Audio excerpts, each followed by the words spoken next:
ঘর ভাঙছে, আমি আইছি পরে সবাই মিলে আমার মারছে, প্রধানে মারছে, পঞ্চায়েতের মেম্বার আছে ওখানে আছে, সবাই মিলে মারছে। ভাঙছে কারা? পঞ্চায়েতের লোকের প্রধান।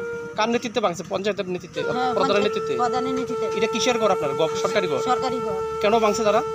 তারা আয়া কেউ কিছু কইছে না, আমরা কেউ বাড়িতে নেই, আমি শুধু একলা বাড়ির মধ্যে আয়া সেরা ফট করে ডজার দিয়ে ভেঙে লইছে। আর আমি সামনে আইছি পরে তারা কোথাছে আমারে ডজার দিয়ে মারে লেতো, এরপর আমি ইচ্ছা গেছি। এটা সরকারি ঘর? সরকারি ঘর।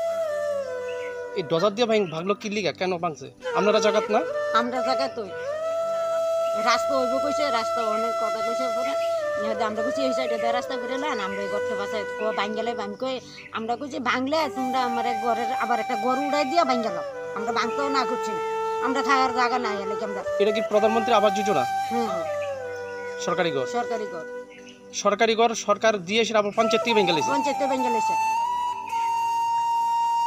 যত পঞ্চায়েতের লোক আছে সবাই আইছে। আমরা কি মারধর করছে আজকে? মারছে, প্রধানে মারছে, প্রধান উপপ্রধানে মারছে। নাম কি তাদের? প্রধান গোপাল সরকার আর উপপ্রধান সারথী মণ্ডল আর পঞ্চায়েতের মেম্বার সীমা রুদ্রপাল, দীপ রুদ্রপাল, তারাও সবাই মিললা কাজল ফেলেছে না।